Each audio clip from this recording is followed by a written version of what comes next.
हमको उत्तर नहीं देना। राम जी किसको मानते हैं?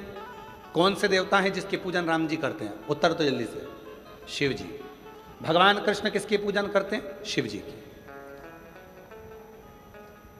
राम जी भगवान शंकर की पूजन कर रहे हैं, कृष्ण भगवान शंकर की पूजन कर रहे हैं। जब आप लोगों ने श्रीमद् भागवत कथा बहुत सुनी होगी, आपके क्षेत्र में होती भी रहती है, आप लोग जाते भी रहते हैं, टीवी पर भी सुनते रहते हैं। भागवत जी में आपने सुना होगा, शिशुपाल ने भगवान कृष्ण को गालियां दी, गाली पर गाली दी, एक गाली, दो गाली, तीन गाली, वो बकता गया, गाली पर गाली देता गया। और भगवान कृष्ण मुस्कुरा रहे थे। किसी ने भगवान कृष्ण से कहा, तुमको इतनी गालियां दी जा रही है, शिशुपाल तुमको गाली पर गाली दे रहा है और तुम मुस्कुरा रहे, कुछ बोल नहीं रहे। भगवान कृष्ण कहने लगे कि मैंने उपमन्यु के मुख से सुना है, शिव का भक्त पलटकर जवाब ना दे, उसका जवाब शिव देता है। शिव का भक्त पलटकर जवाब ना दे, उसका जवाब शिव देता है। तो भगवान कृष्ण कहते हैं, मैं शिव का भक्त हूं, मैं पलटकर जवाब नहीं दूंगा, जवाब तो महादेव देंगे। एक गाली हुई शिशुपाल की, दो गाली हुई, धीरे धीरे करते 80 गाली हो गई। बकता रहा, बकता रहा, गाली देता रहा, 90 गाली हो गई और 99 गाली हो गई। और आखिरी में 99 गाली पूरी होते से ही 100वीं गाली जैसी पूरी हुई और भगवान कृष्ण के हाथ में सुदर्शन चक्र आ गया। भगवान कृष्ण ने सुदर्शन चक्र को बुलाया नहीं था,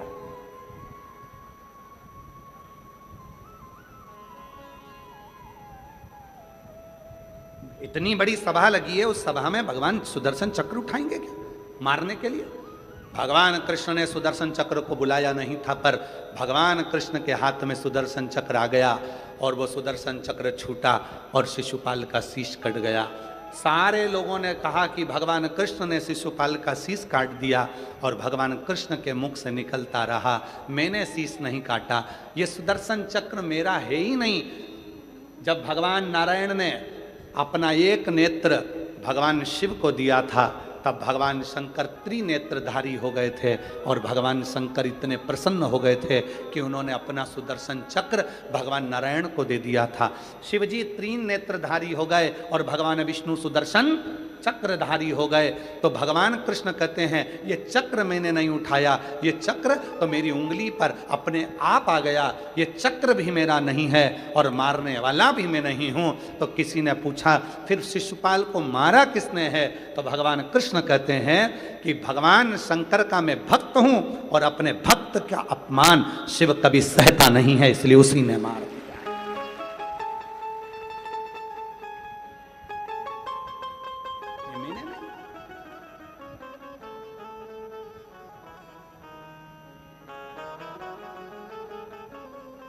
शिव का सच्चा जो भक्त होता है ना, वो जवाब देना नहीं जानता। हो गया।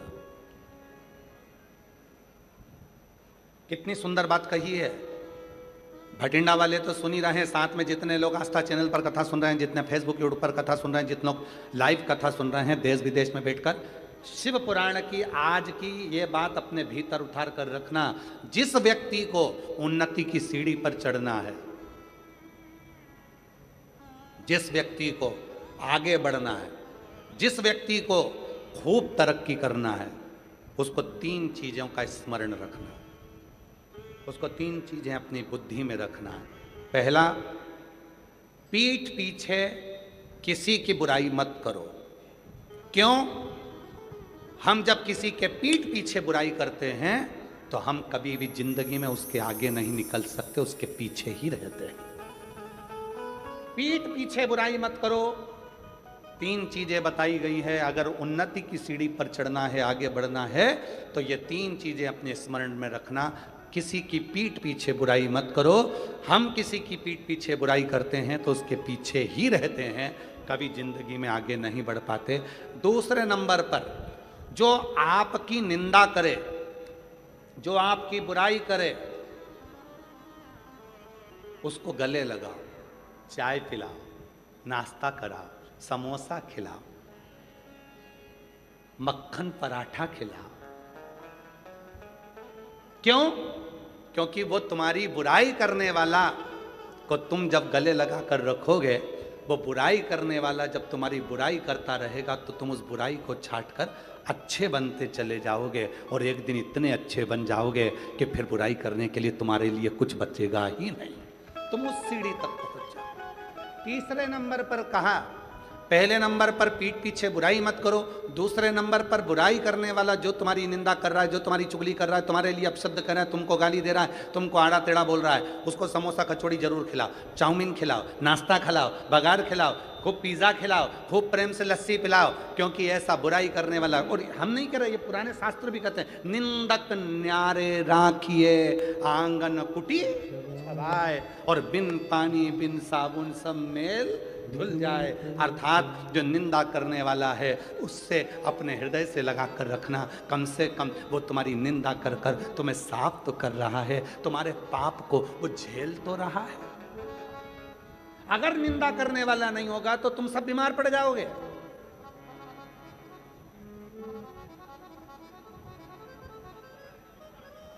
हमारा सासुओं से निवेदन है, अगर तुम्हें अपनी कमर सही रखना है, घुटने सही रखना है, शरीर सही रखना है, तो तुम बहू की चुगली और निंदा करना, बुराई करना बंद कर दो, तुम 50% अच्छी हो जाओगी।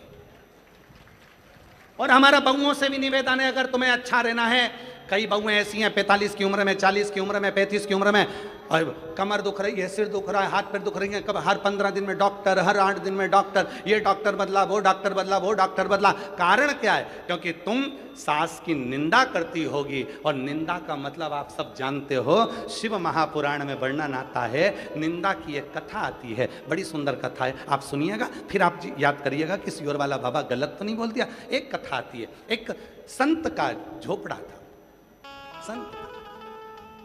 संत की कुटिया थी। राजा जंगल में गया, वन में गया,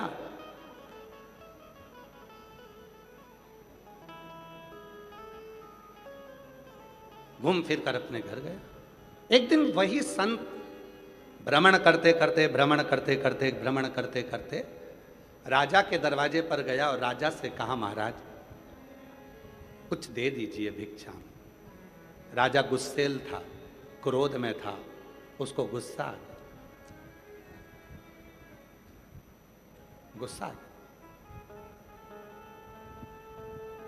और गुस्सा आया तो उसने गुस्से में आकर, घोड़े की लीद पड़ी थी, वो लीद उठाकर उसने संत के कटोरे में डाल दी। संत ने वो लीद को ले जाकर अपनी कुटिया के पीछे डाल दी।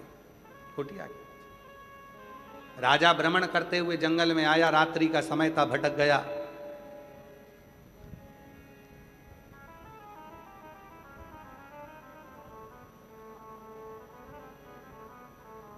संत के दरवाजे पर आकर उसने देखा, संत तो है, घोड़े की लीद पीछे पड़ी है, और काय का संत जो घोड़ा रखता है घूमने फिरने के लिए। राजा को गुस्सा आया, चल दिया, घर गया, जो मिलता राजा उससे कहता, एक संत जंगल में रहता है, घोड़ा पाल के रखा है, लीद थी उसके घर, लीद थी, बढ़ता गया। राजा निंदा करते गया, संत संतुष्ट होता गया, लीद का ढेर बढ़ता चले गया, लीद का ढेर बढ़ता, और आखिरी में एक दिन राजा भ्रमण करते करते राजा पहुंच गया, जाकर देखा लीद का ढेर था, लीद का ढेर, और उस ढेर को देखा, पूछा, महाराज ये लीद इतनी सारी कैसे हो गई? तुम्हारे ही दरवाजे पर से मिली थी, एक कटोरे में लीद थोड़ी सी, तुम्हारी निंदा करने से ये लीद बढ़ती चली गई, और अब इस लीद का कोई हकदार नहीं है, तुम ही इसके हकदार हो, तुम्हें ही इसको भोगना। ऐसी ही एक कथा और वर्णन करती है। एक राजा के शरीर में रोग आ गया, शरीर गलने लगा, शरीर पानी जैसा टपक टपक कर गिरने लगा, राजा की उंगलियां टपक गई, राजा का शरीर गलने लगा, राजा बीमार पड़ गया। सारे डॉक्टरों को बुलाया, सारे वेदों को बुलाया, सारे वेदों को दिखाया, पर उसका कोई हल नहीं निकला। तब राजा बड़ा दुखी हो गया। किसी ने कहा एक संत रहते हैं, चलो उनके पास चलते हैं। संत से जाकर पूछा, महाराज मेरा शरीर सही नहीं हो रहा, इसका कोई हल बता दीजिए। तब संत ने एक बात कही, राजन तुम्हारा भाई था कहाँ गया? कहा वो तो मर गया। तुम्हारी भाभी कहाँ है? तो कहा वो अपने कमरे में।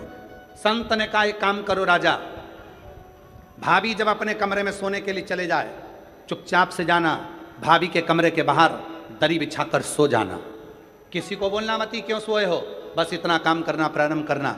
राजा ने वही करना प्रारंभ करा। राजा भाभी के कमरे के बाहर दरी बिछाकर सो जाता। एक सेविका ने देख लिया, नौकरानी ने देख लिया, उसने दूसरी से कहा कैसा खोड़ला राजा है, भाई मर गया तो भाभी के कमरे में सोने जाता।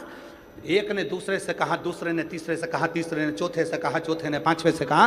पूरे नगर में बात फैल गई कि राजा ऐसा खोड़ला है कि भाई मर गया तो भाभी के कमरे में सोने के लिए जाता है। और पूरे नगर में चर्चा हो गई और धीरे धीरे धीरे धीरे राजा का शरीर ठीक हो गया। राजा जैसे ही ठीक हुआ, गुरु जी के पास गया, गुरुदेव मुझे डॉक्टर ठीक नहीं कर पाए, मुझे वेद ठीक नहीं कर पाए, आपने केवल भाभी के कमरे के बाहर में सोया और मुझे ठीक कर दिया, कैसे? संत ने कहा, राजन तूने इतना पाप कर लिया था कि तेरा पाप तेरे शरीर में बीमारी बनकर आ गया था। उस पाप को समाप्त करने के लिए मैंने तेरी निंदा करवाना प्रारंभ कर दी। जब तू भाभी के कमरे के बाहर सोता था, लोग तेरी बुराई करते थे, तुझे कोसते थे, गाली देते थे, अपशब्द कहते थे, निंदा करते थे, बुराई करते थे।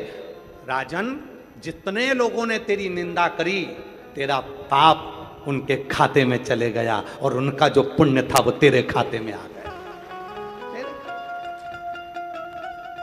इसीलिए निवेदन है, शिव महापुराण के ये 3 सूत्र अपने भीतर उतार कर रखिएगा, जो भगवान शंकर नंदन मन में माता पार्वती जी से कहते हैं। सुनो पार्वती जी, पहला, पीठ पीछे बुराई मत करना। पीछे बुराई करने वाला हमेशा पीठ के पीछे ही रह जाता है और आगे वाला आगे निकलता चले जाता है। दूसरे नंबर का, कोई निंदा करे, बुराई करे, तुम्हें गाली दे, तुम्हें अपशब्द कहे, तुम्हें ताना दे, दिन रात तुम्हें कोसे, तुम उसका जवाब मत दो, तुम उसको गले लगाकर उसको समोसा खिलाओ, कचौड़ी खिलाओ, लस्सी पिलाओ, भोजन कराओ, मक्खन पराठे खिलाओ, उसको बेहतरीन बेहतरीन भोजन कराओ, जलेबी खिलाओ, उसको इमरती खिलाओ, उसको पकवान खिलाओ। क्यों?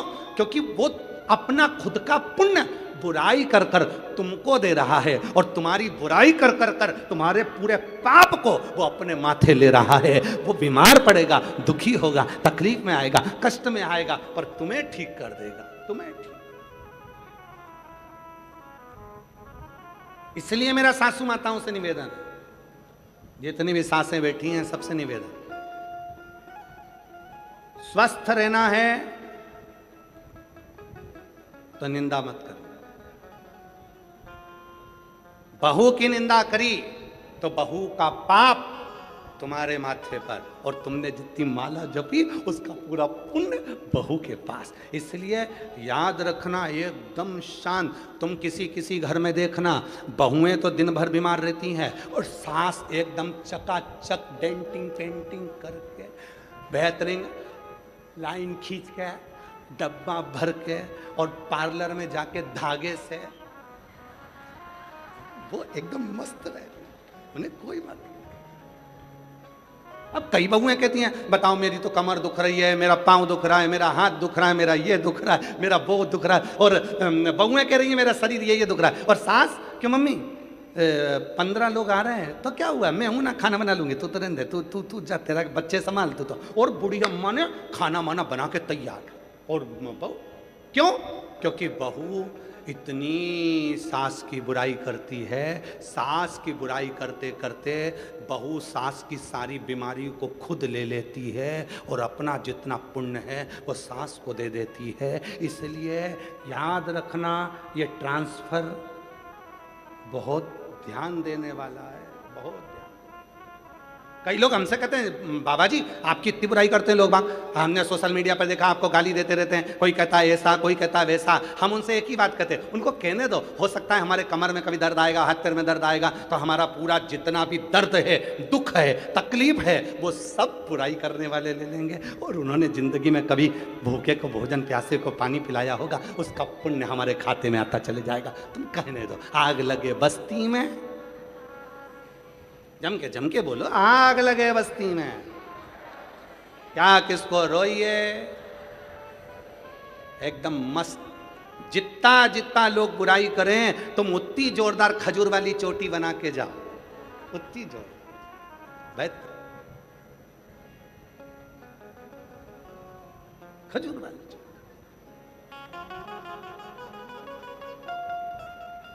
हम तो बाबा के भरोसे चलते हैं, हम तो बाबा के भरोसे चलते हैं।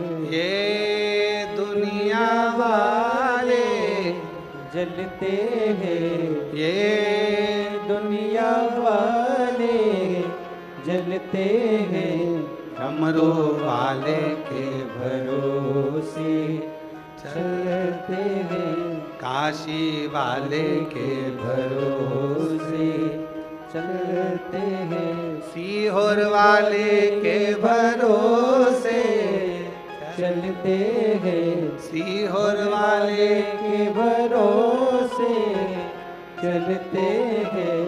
हम तो बाबा के भरोसे चलते हैं, हम तो बाबा के भरोसे चलते हैं। 3 सूत्र हैं। पहला, पीठ पीछे बुराई मत करो। दूसरा, बुराई करने वाला आपकी कोई बुराई कर रहा है, दूसरे की बुराई करने वाले को गले नहीं लगाना, अपनी बुराई अगर कोई कर रहा है तो उसको गले लगा। तीसरा, गरीब और अमीर दोनों के भेद को मिटाओ। कुर्सी मिले, पद मिले, प्रतिष्ठा मिले, यश मिले, सबके लिए तत्पर रहो, सबसे, सबके प्रति समान, सबके।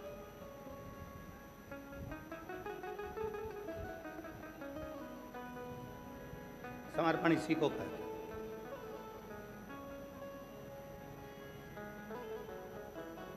समर्पण का भाव इसी को कहते हैं।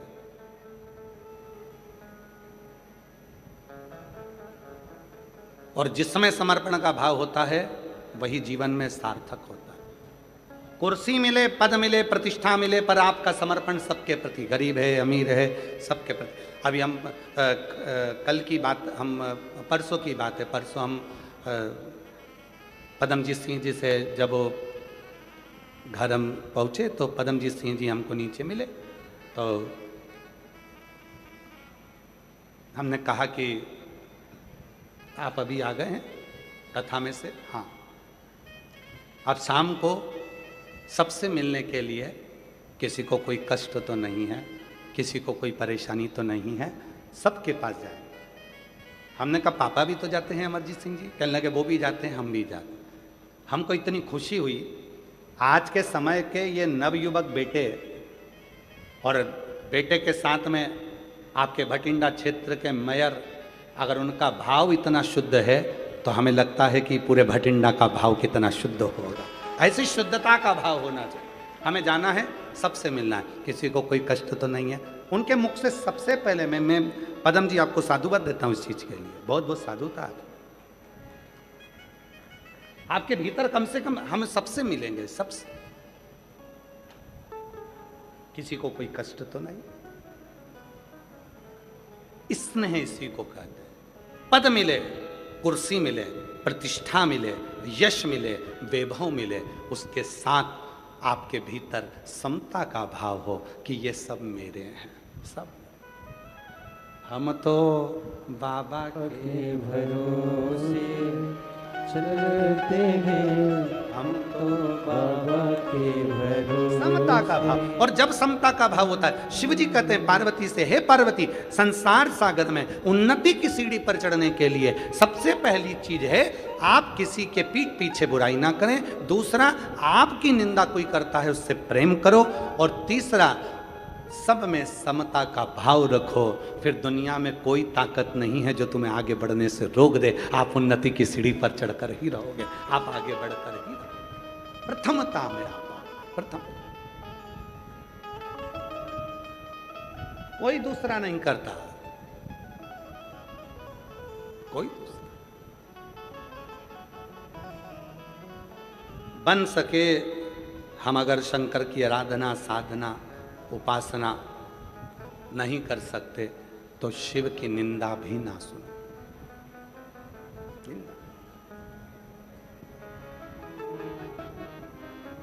ईमानदारी से बोलना रे सब, जितनी मेरी भटिंडा की जीजियां बैठी हैं, जितने मेरे जीजा बैठे हैं, जितनी बेटियां बैठी हैं, जितने बेटा बैठे हैं, जितने बुजुर्ग माँ बाप बैठे हैं, और जहां जहां से तुम आए हो, जम्मू, हिमाचल, उत्तरांचल, हरियाणा, राजस्थान, और भी ना जाने कहां कहां से तुम सब आए हो, ईमानदारी से बोलना। वृंदावन गए हो, अयोध्या गए हो, काशी गए हो, वैष्णो देवी गए हो, या ज्वाला देवी गए हो, या आसपास के जितने भी तीर्थ है वहां गए हो, मंदिर में दर्शन करते समय दिल ज्यादा लगता है कि मोबाइल ज्यादा लगता है? सत्य बोलना, क्या ज्यादा लगता है? मोबाइल। मंदिर में जाते सही तुम्हारा दिल तो भगवान से जुड़ा नहीं, सबसे पहले मोबाइल, सबसे पहले मोबाइल। बजना क्या थी? मंदिर की घंटी। बजा क्या रहे हो? मोबाइल की घंटी। क्यों? उनको लाइव दिखाऊंगी मैं किस मंदिर में हूं। मंदिर की घंटी बजाना थी, मोबाइल की बजा रही है, मोबाइल की। पति ने फोन उठा कर कहा, वो उठा ही नहीं था। बोल कहाँ है? मंदिर में है। लो मैंने दर्शन करा तो तुम कहा जल्दी दर्शन करो। वो बेचारा दिखा,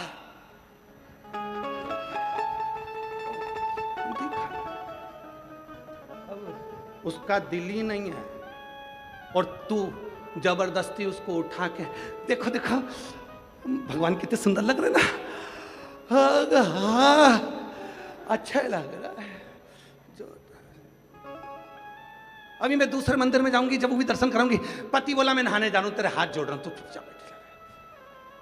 बजाना थी मंदिर की घंटी, बजा दी मोबाइल की घंटी। लगाना था दिल, लगा दिया मोबाइल। ईमानदारी से बोलो, फिर पूछो कि शंकर कैसे मिलेगा, तो तुम बताओ री मेरी जीजियों, अरे ओ बठिंडा वालियों, कैसे मिलेगा?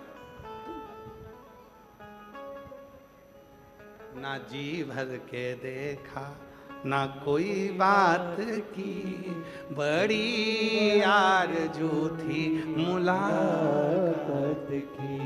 जब पहली बार मिलने की उत्सुकता होती है, उमंगता होती है, जब मिलन की उत्सुकता होती है तो फिर कोई दूसरा नहीं देखता, बस उनके पास जाऊं, 2 मिनट बैठ के बात करूं। जब पहला संबंध पक्का होता है, लड़की लड़के को देखती है, लड़का लड़की को देखता है, तो मन में सोचते हैं कि 2 मिनट बैठ के बात तो करें, आखिर इनके हृदय में क्या चल रहा है, उनके हृदय में क्या चल रहा है। बातचीत चालू होती है, एक दूसरे से बातचीत होती है। कभी कभी वो बातचीत इतनी हो जाती है कि रात को 3-3 बजे तक बातचीत होती है। 3-3 बजे तक बातचीत होते होते तब बातचीत हो जाती है कि फिर शादी भी हो जाती है। शादी होने के बाद फिर क्या होता है? जो रात को 3 बजे तक बात करते थे वो 15 मिनट बात नहीं करते।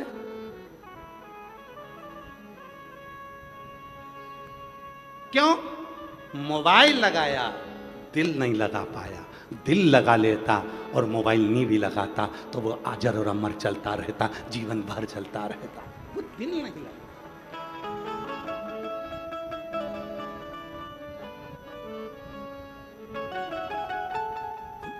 मिलन की आस, तुझसे मिलने के लिए तेरी कसम, तुझसे मिलने के लिए तेरी कसम, एक मुलाकात जरूरी आस बढ़े। मंदिर गए, कहाँ गए? मुरली मनोहर मंदिर में, कहाँ गए? कुबेरेश्वर धाम में, कहाँ गए? काशी विश्वनाथ में, कहाँ गए? उज्जैन महाकाल में, कहाँ गए? बांके बिहारी में, कहाँ गए? राधा वल्लभ में, कहाँ गए? भगवान के दर्शन करने, कहाँ गए? वैष्णो देवी गए। वहां जाने पर भी आपके मोबाइल की घंटी बाद में बजे, पहले दिल की घंटी बजे, मंदिर की घंटी बजे, और जिससे मिलन के लिए गए हो उससे 2 क्षण बैठकर बात तो करो। वो भी तरस रहा था तुम्हारे लिए और तुम भी तरस रहे थे उसके लिए। वो तुमसे पूछेगा बहुत दुखी है, क्या बात है, तुम बैठकर चर्चा तो करो। शिव महापुराण की कथा में आप आए हो, पर आज तक हमने ये नहीं कहा कि ये शिव पुराण की कथा है। हम कहते हैं ये तुम्हारे पिता का घर है, जितनी देर बैठना, 2.5 घंटे की कथा होगी, 3 घंटे में से आधा घंटा आशीष ले जाते हैं, 2.5 घंटा हमारे पास मिलता है। और 2.5 घंटे में से 2.5 घंटे जितनी देर बैठो उतनी देर उस पिता से बात करो। बहुत दुखी हूँ बाबा, तेरे पास आई हूँ, तुझसे नहीं कहूँगी तो किससे कहूँगी। जब अपने दिल की बात आप उससे कहोगे, वो भी सुनने के लिए आया है, सुनता है, तुम्हारे मन की बात सुनता है, और 3 महीने में तेरे दुखों को मिटाना प्रारंभ कर देता है। वो शिव है, वो शिव। किसी ने कहा शिव जी हमारी बात सुनते क्यों नहीं? ब्रह्मा ब्रह्मलोक में रहते हैं, भगवान विष्णु वैकुंठ लोक में रहते हैं, शंकर भगवान मृत्यु लोक में रहते हैं, कैलाश पर। कैलाश कहाँ है? पृथ्वी पर। कभी भी जाओगे घूम फिर कर कैलाश मानसरोवर चले जाओ, यात्रा करके जाओ, शंकर जी यही हैं। काशी में शंकर जी हैं, केदार में शंकर जी हैं, सोमनाथ में शंकर जी हैं, अमरनाथ में शंकर जी हैं, और कंकर कंकर में शंकर है। तुम जब जहां बैठकर पुकारोगे शिव वहां प्रस्तुत हो जाएगा। तुम दिल से बोलोगे, वो दिल से देना प्रारंभ। एक पत्र है, अच्छा है, देखो।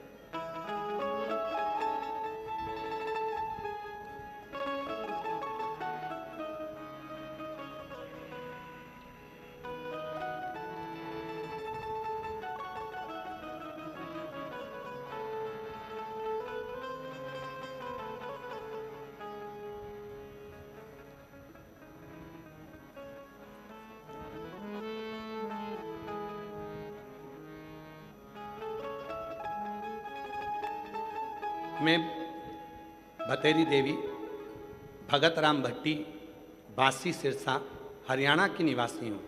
मेरी लड़की ने MBBS की डिग्री 2023 में कर ली थी। आगे कहीं बैठी हों, भतेरी देवी भगत राम भट्टी, बासी सिरसा, हरियाणा की निवासी हूँ। मेरी लड़की ने कहीं बैठी हों तो आ सकती हैं। MBBS की डिग्री 2023 में कर ली थी।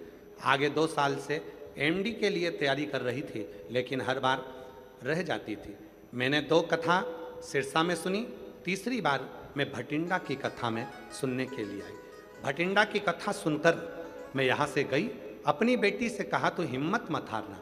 सीहोर वाला बाबा कहता है भगवान देगा जरूर, थोड़ा सा फाइल मोटी है, समय लगेगा। यहाँ भटिंडा की कथा में पंडाल में बैठकर कथा सुनकर गई, यहाँ की मिट्टी ले गई, पशुपतिनाथ का व्रत करने लगी। दिसंबर 2025 में मैं लड़की को लेकर सीहोर कुबेरेश्वर धाम चली गई, कंकर शंकर की पूजन करी। मेरी बेटी ने पेपर दिया, और आप जैसा बताते थे कि बेलपत्र पर शहद लगाकर बाबा को चढ़ाकर पेपर देने के लिए भेजा। पेपर बहुत अच्छा गया, फिर रिजल्ट भी अच्छा आया, और बाबा की कृपा से मेरी बेटी का MD में सिलेक्शन हो गया। आज मेरी बेटी एम्स मेडिकल कॉलेज भटिंडा में ही MD कर रही है। मैं बाबा को यहाँ धन्यवाद देने के लिए आई हूँ। एक पत्र और देखो कितना सुंदर है, देखिए।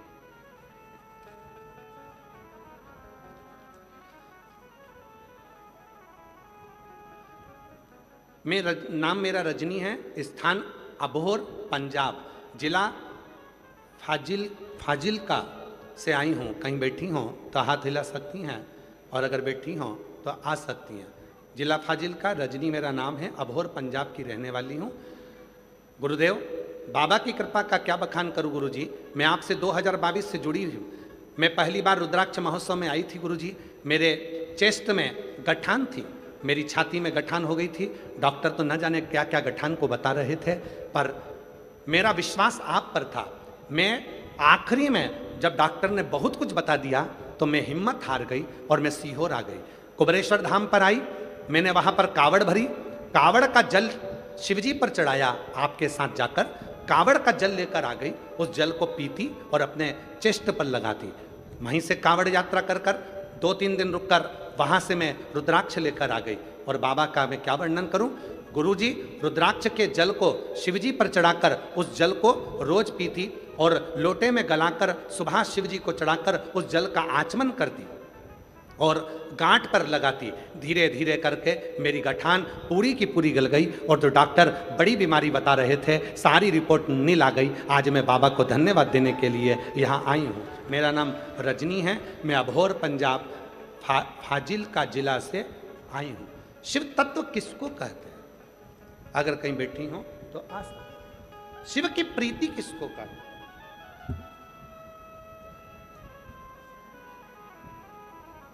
एक विश्वास, एक भरोसा, एक दृढ़ता अपने प्रति।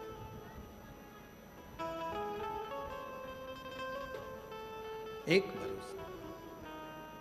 और महादेव नमन चरणों में स्वीकार कीजिए। सब बोलिए, सबका किया है मेरा भी उद्धार कीजिए, उद्धार कीजिए।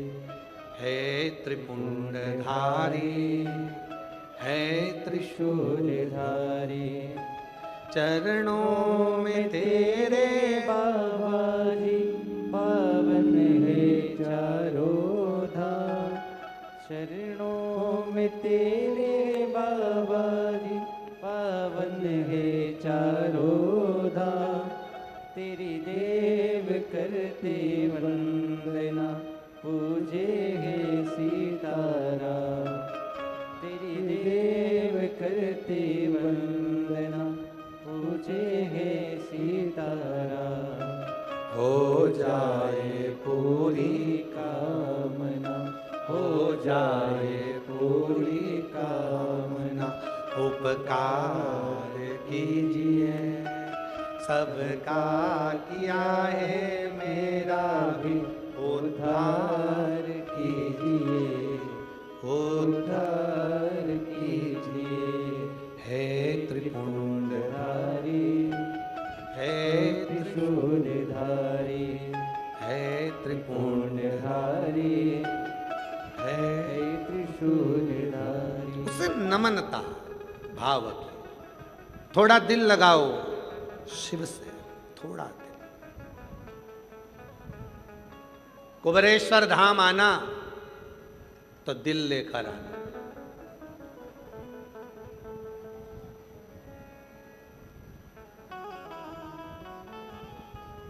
हृदय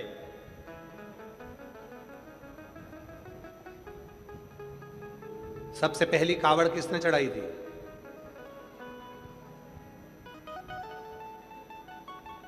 शिव महापुराण में, स्कंद पुराण में वर्णन आता है। सबसे पहली कावड़ भगवान श्री परशुराम ने शिव जी को चढ़ाई थी। सबसे पहली कावड़।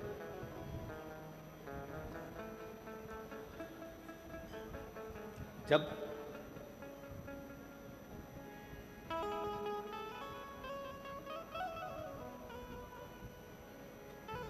पिता का सिर कट गया था सहस्त्रबाहु जी के द्वारा और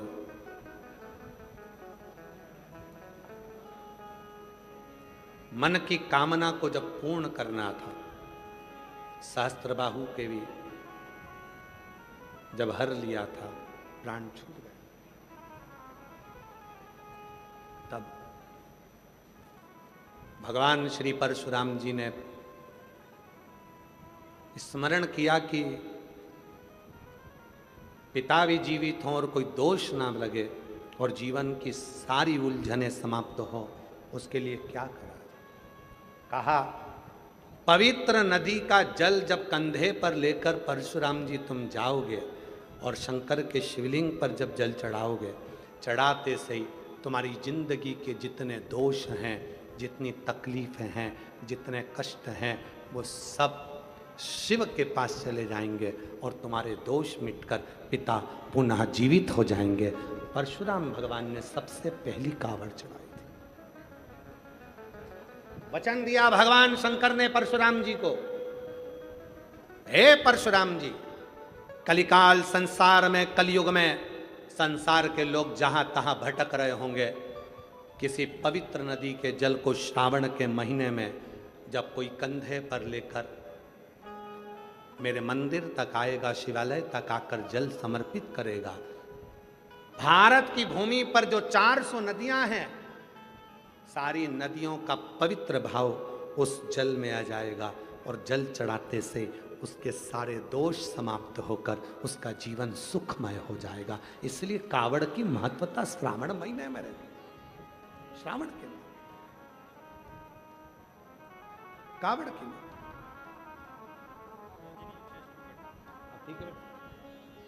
बेटी को चेष्ट में गठान हो गया था, अब बाबा की कृपा से पूर्ण तरह से गल चुका है। एक बार जोरदार ताली बजाकर साधुवाद।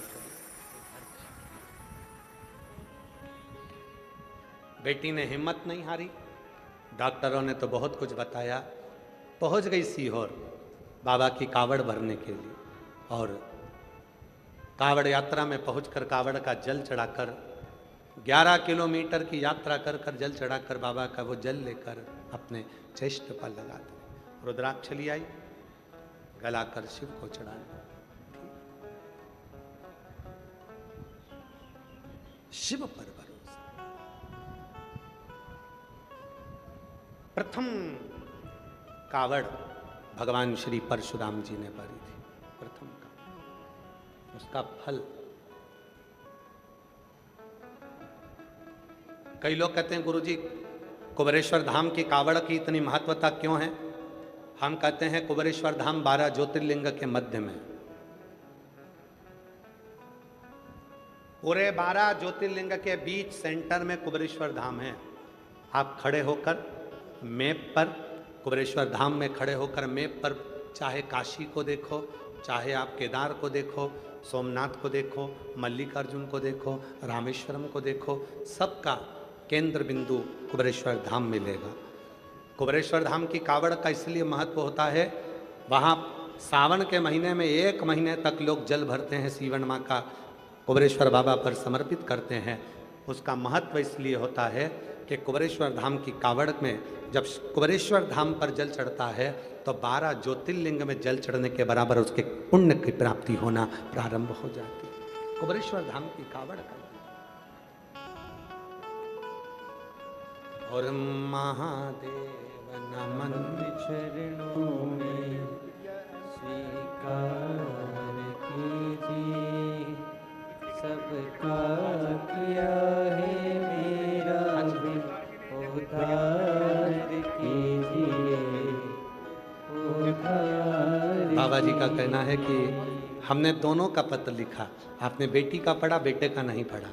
मेरी बेटी एम्स में, मेडिकल कॉलेज भटिंडा में एमडी में एडमिशन हो गया है, और बेटे का आर्मी में लेफ्टिनेंट कर्नल के पद पर नियुक्ति हो गई। एक बार जोरदार ताली बजाएं। साधु ताली। ये बच्चे महादेव भैया जी बोल रहे हैं, हम पहले भी भटिंडा कथा सुने, हम बेटे को भी लेकर आए थे भटिंडा कथा में, और यहाँ बैठकर बाबा से मांगा, बाबा ने दे दिया। शिव तत्व। जोरदार ताली बजाएं। साधु ताली।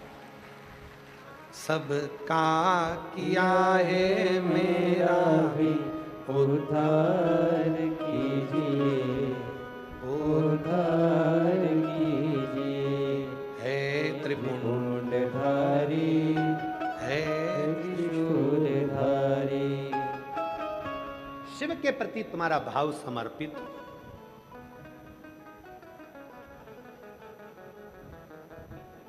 भाव नहीं होगा तो भगवान कैसे मिलेगा? भाव बिना परमात्मा नहीं मिल सकता। भाव है तो परमात्मा। लगाओ थोड़ी देर शिव में अपना मन, अपना दिल भगवान शंकर में लगा।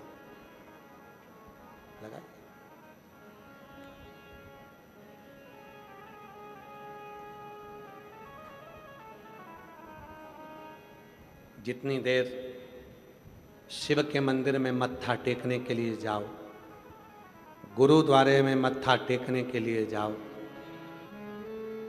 मंदिर में मत्था टेकने के लिए जाओ, उतनी देर मोबाइल के कनेक्शन से नहीं जुड़ना है, शिव के कनेक्शन, गुरु की वाणी के कनेक्शन से जुड़ना। छोड़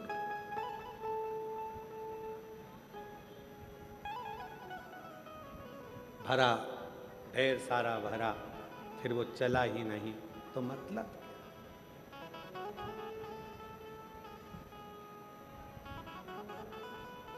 संसार सागर में शिव महापुराण में भगवान शंकर कहते हैं, पार्वती जीवन के जिन सूत्रों में शरणागति का जो सूत्र है वो सूत्र ही है, वो सूत्र में है ही है कि आप कितने समर्पित,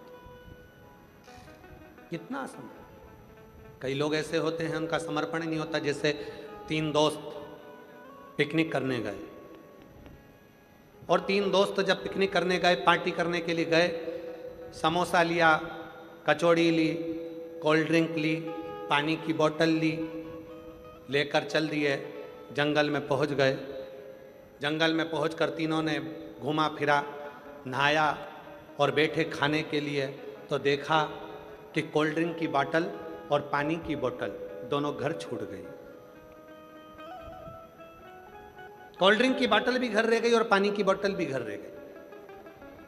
अब तीनों ने विचार करा कि घर जाएगा कौन लेने के लिए, तो तीनों ने पर्ची पर नाम लिखा अपना अपना और 3 पर्ची बनाकर और उसको नीचे डाल दिया। 3 पर्ची जैसे ही नीचे फेंकी, जिसका नाम आएगा वो घर जाएगा, पानी की बोतल और कोल्ड ड्रिंक लेकर आएगा। जब तक नहीं आएगा तब तक अपन समोसा, कचौड़ी, इमरती और पिज़्ज़ा नहीं खाएंगे। सब रखा, पर्ची फेंकी, एक लड़के का नाम आया, उससे कब तू घर जा लेकर आ। वो घर गया लेने के लिए। 1 घंटा हो गया, 2 घंटा हो गया, 2.5 घंटा हो गया, 3 घंटा हो गया, नहीं आया। दोनों दोस्तों ने विचार करा कि इसकी मम्मी ने कहीं काम पर लगा दिया होगा, इसलिए पानी की बोतल और कोल्ड ड्रिंक की बोतल लेकर नहीं आया। एक काम करते हैं, अपन दोनों खा लेते हैं और फिर घर चलते हैं। दोनों ने समोसा उठाया, खाने ही वाले थे, मुंह के पास ले जाने ही वाले थे, इतनी देर में वो पेड़ के पीछे से आ गया और आते से ही बोला, मुझे पहले ही मालूम था कि तुम खा जाओगे, इसलिए मैं गया ही नहीं, इसलिए मैं गया ही नहीं। मुझे पहले ही मालूम था कि तुम खाओ, तो मैं गया ही।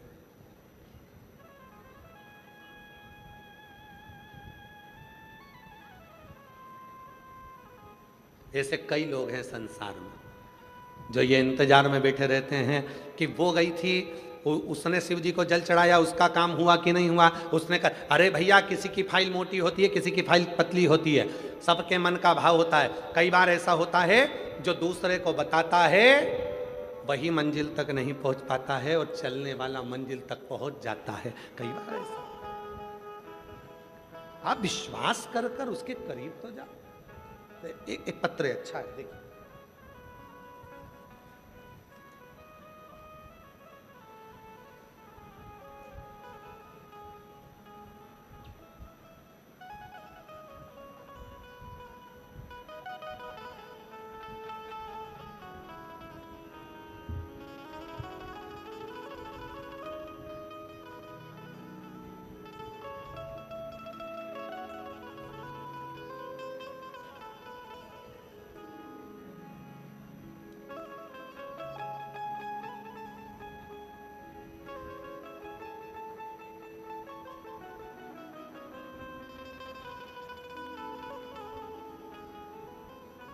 गुड्डी देवी, जिला अबोहर, पंजाब, गांव डगर खेड़ा की रहने वाली हूँ। कहीं बैठी हों तो हाथ हिला सकती हैं, अगर कहीं बैठी हों तो हाथ हिलाएं। गुड्डी देवी, जिला अबोहर, पंजाब, गांव डगर खेड़ा की रहने वाली हूँ। आ जाइए, आ जाइए। डगर खेड़ा की रहने वाली हूँ। दिनांक 5 मई सन 2025 को मेरे अचानक पेट में दर्द होने लगा। मैंने अबोहर सिविल अस्पताल में मैंने जांच करवाई। वो डॉक्टर ने मुझे बच्चादानी में 2 गठान बताई। गठान कैंसर की बोला। फिर मैंने दोबारा जांच करवाई श्री गंगानगर 2 हॉस्पिटल में, वहाँ भी डॉक्टर ने यही बताया कि तुम्हारे पेट में बच्चादानी में 2 गठान हैं और वो कैंसर की हैं। हम लोग घबरा गए और घबरा कर घर आ गई। फिर हमने रंगीन एमआरआई करवाई तो डॉक्टर ने बोला कि बीकानेर से इलाज करवाओ, तुम्हारे बच्चा दानी में गठान है। और हम बीकानेर चले गए। बीकानेर में जाकर जांच कराई, वहाँ पर भी डॉक्टर ने 2 गठान और कह दिया कि शरीर में कैंसर जैसी बीमारी। सुनकर बीकानेर से वापिस आ गए। तब मेरी बहन और मेरी बेटी ने कहा, माँ चिंता मत कर, सीहोर वाला बाबा कथा कहता है और बोलता है यदि विश्वास है तो शिव तुम्हारे दुख को हरेगा जरूर। माँ मंदिर जाऊंगी, रुद्राक्ष सीहोर से लाऊंगी।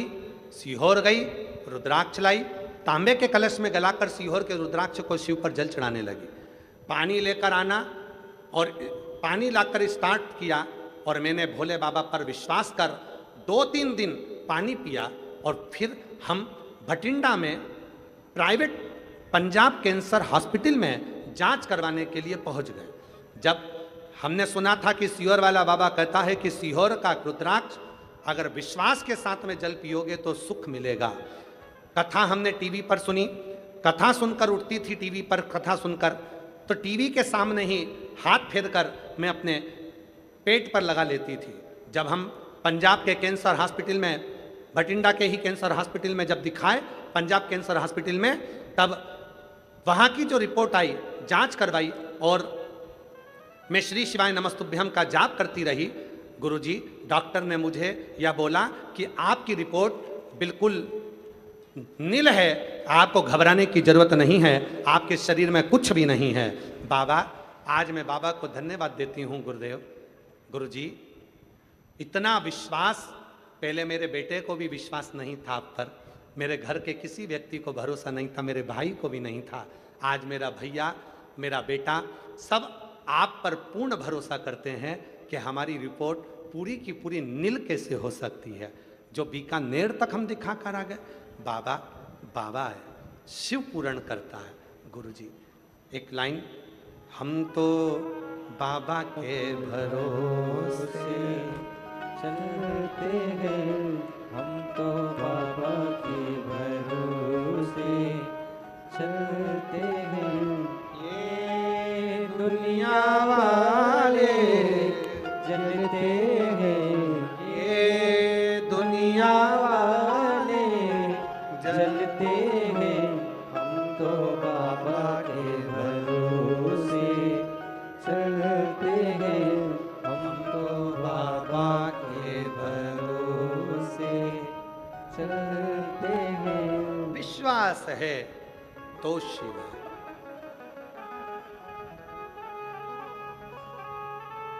मानो तो मैं गंगा माँ हूं, ना मानो तो बहता पानी। भरोसा है, शिव है। और हम भटिंडा की इस पवित्र भूमि पर पूरे भरोसे के साथ, विश्वास के साथ कहते हैं, आप लोगों ने अगर 7 दिन की कथा पंडाल में बैठकर विश्वास के साथ सुनी है तो 3 महीने के अंदर तुम्हारा पत्र भी व्यासपीठ पर जरूर आएगा, ये निश्चित। बोल बम का नारा है, सारी समस्या का हल अगर विश्वास से सुनी है तो उसका फल मिलेगा। भरोसा क्या करती है शिव पुराण?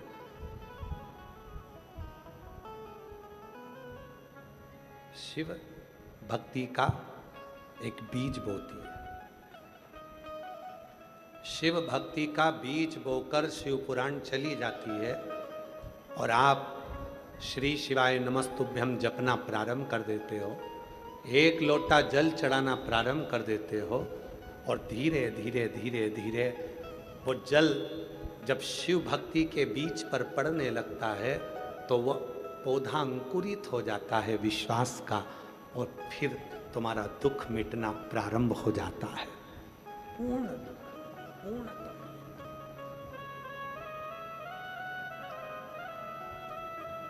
पूर्ण।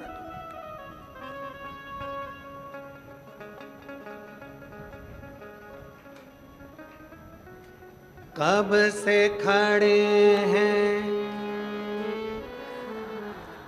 वाह, आप लोगों को आता है? सबकी आवाज आना चाहिए एक लाइन में। कब से खड़े हैं, क्यों ना सुने तू मेरी पुकार। कब से खड़ी झोली पसार, क्यों न सुने तू मेरी पुकार। मुझे तेरा ही सहारा है मेरे भोले बाबा, मुझे तेरा ही सहारा है मेरे भोले बाबा। मैंने तुम्हें ही पुकारा है मेरे भोले बाबा, मैंने तुम्हें ही पुकारा है मेरे भोले बाबा। ओ कब से खड़े हैं झोली पसार, क्यों न सुने तू मेरी पुकार। ओ कब से खड़े हैं झोली पसार, क्यों ना सुने तू मेरी पुकार। है तेरा ही सहारा है मेरे भोले बाबा। मुझे तेरा ही सहारा है मेरे भोले बाबा। दोनों हाथों से ताली से बजाते हैं।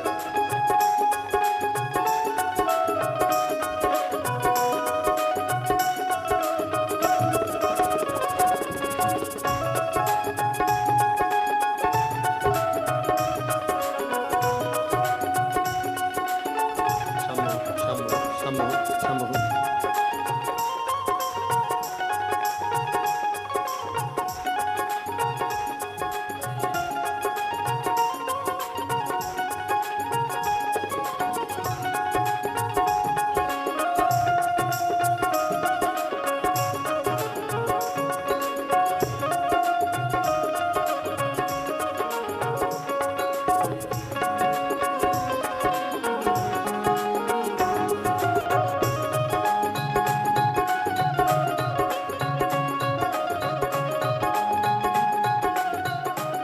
संगीत बड़ा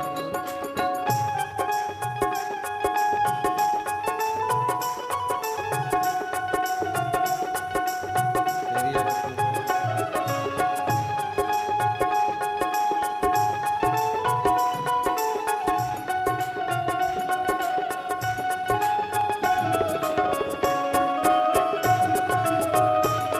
राधे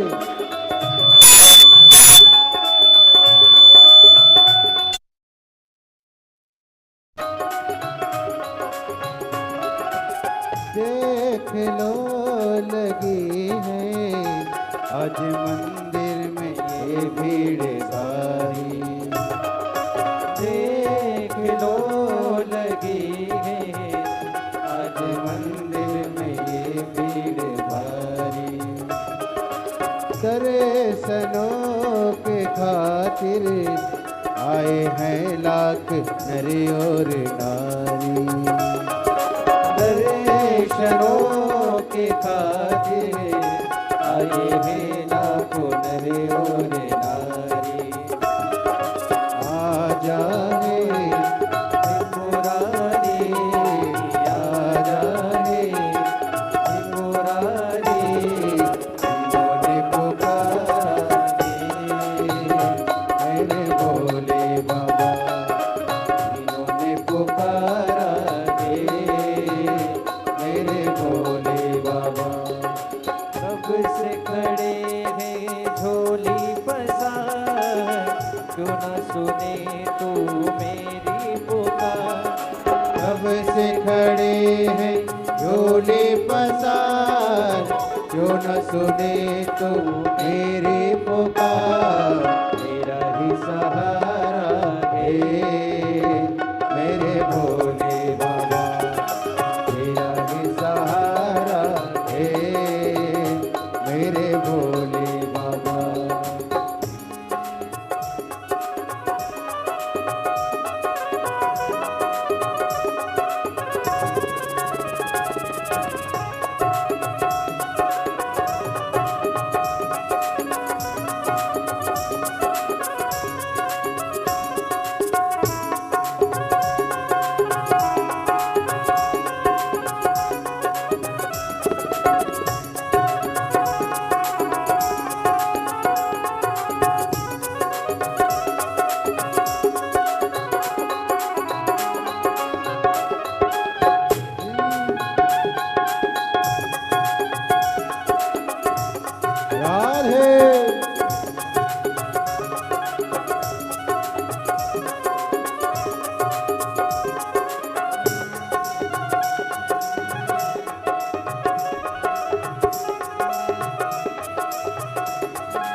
जिंदगी से हारे हम जमाने का हम लेके आए। जिंदगी से हारे गम जमाने का अरे निकलेश की आवाज खोलो। जिंदगी से हारे गम जमाने का हम लेके आए। हो जिंदगी से हारे गम जमाने का हम लेके आ